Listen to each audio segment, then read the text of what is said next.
Bonjour mes chers amis, en cette veille de Shabbat Kodesh, Shabbat Parashat Vaïchi, un Shabbat particulier puisque ce Shabbat nous allons conclure la lecture du premier livre de la Torah, le livre de Bereshit. Et je dis souvent que c'est avec un peu de peine qu'on laisse évidemment tous ces personnages, Yosef, ses frères, les patriarches Abraham, Yitzhak et Yaakov, et pour entamer une nouvelle page dans l'histoire du peuple juif, puisque la descente en Égypte, et c'est d'ailleurs, rappelons-le, le dernier mot du livre de Bereshit, c'est Bemitzraïm, c'est en Égypte. Donc on va voir à la fin justement de cette paracha de Vaïchi qui contient les bénédictions que Yaakov adresse à tous ses enfants, à toutes les tribus. Il y a un verset sur lequel je voudrais m'attarder donc, et pour vous livrer un petit message. C'est le verset 23 donc, du dernier chapitre, chapitre Nun qui dit Vayar Yosef le Ephraim bene Shileshim, gam bene Bachir ben Menashe yuledu al birkei Yosef. Donc on nous donne l'âge à laquelle va décéder Yosef, à l'âge de 110 ans, et on nous dit que Yosef a vu naître à Ephraim des enfants bene Shileshim de la troisième génération. Même les fils de Machir, les fils de Ménaché, furent élevés sur les genoux de Yosef. Un détail assez curieux, pourquoi ils ont été élevés sur les genoux.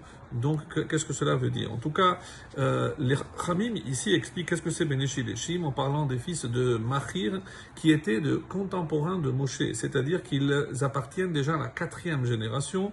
Et là, donc, Dieu, à la génération à laquelle Dieu avait promis la liberté d'être libérés d'Égypte.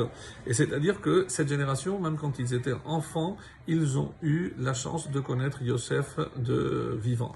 Alors, pourquoi on précise justement les genoux?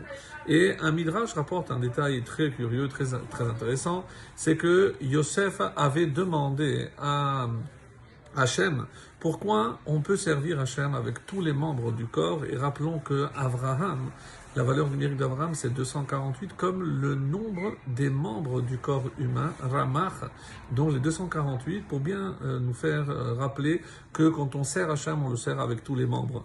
Et Yosef avait posé la question, comment se fait-il que les genoux ne servent pas à servir Hachem? Et même si on se prosterne, c'est essentiellement la partie haute du corps, ce n'est pas une génuflexion, c'est pas avec le genou qu'on sert Hachem, on se prosterne, comme vous le savez, avec tout le torse. Alors, lorsque Hachem a dit, sache que tu vas avoir la chance de faire une mitzvah avec les genoux. Et je vous laisse deviner de quelle mitzvah s'agit-il, mes chers amis. Il s'agit de la mitzvah de Sandakaout. Être le sandak, qu'est-ce que ça veut dire? Qu'il les a vus, il les a élevés sur les genoux, c'est lors de la Brit Mila. Et tellement que le Midrash nous dit, comment se fait-il qu'à la sortie d'Égypte, ils ont dû se circoncire, puisqu'ils n'étaient pas circoncis. Après la mort de Yosef, la circoncision a été abandonnée, à l'exception de la tribu de Lévi, comme on va le voir plus tard dans le livre de Shemot. C'est-à-dire que même la mitzvah de la Brit Mila, elle a tenu au sein du peuple juif grâce au mérite de Yosef, tellement qu'à sa mort, on a commencé à abandonner cette mitzvah si importante qui, rappelons-le, les Achniso Bivito shel Avraham Avinu, qui nous reconnecte encore avec Abraham, puisque c'est celui qui a reçu l'ordre de se circoncire.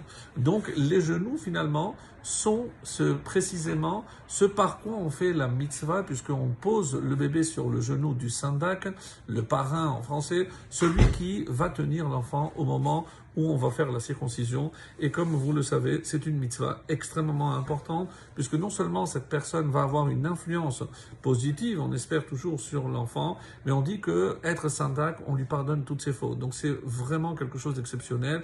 Il y a énormément de choses qui ont été dites sur l'importance d'être sandak, de tenir le bébé au moment de la circoncision. Certains préfèrent prendre des rabbanim pour qu'ils aient une bonne influence, plus que la famille elle-même. En tout cas, on sait que c'est quelque chose de très important. Et pourquoi le premier à qui on a dit ça? La première réponse, c'est parce que c'est lui qui a soulevé cette question. Et la deuxième réponse, c'est parce qu'on dit que c'est celui qui a eu le mérite d'être Shomer Haberit. C'est celui qui a préservé la Brit Mila, son alliance.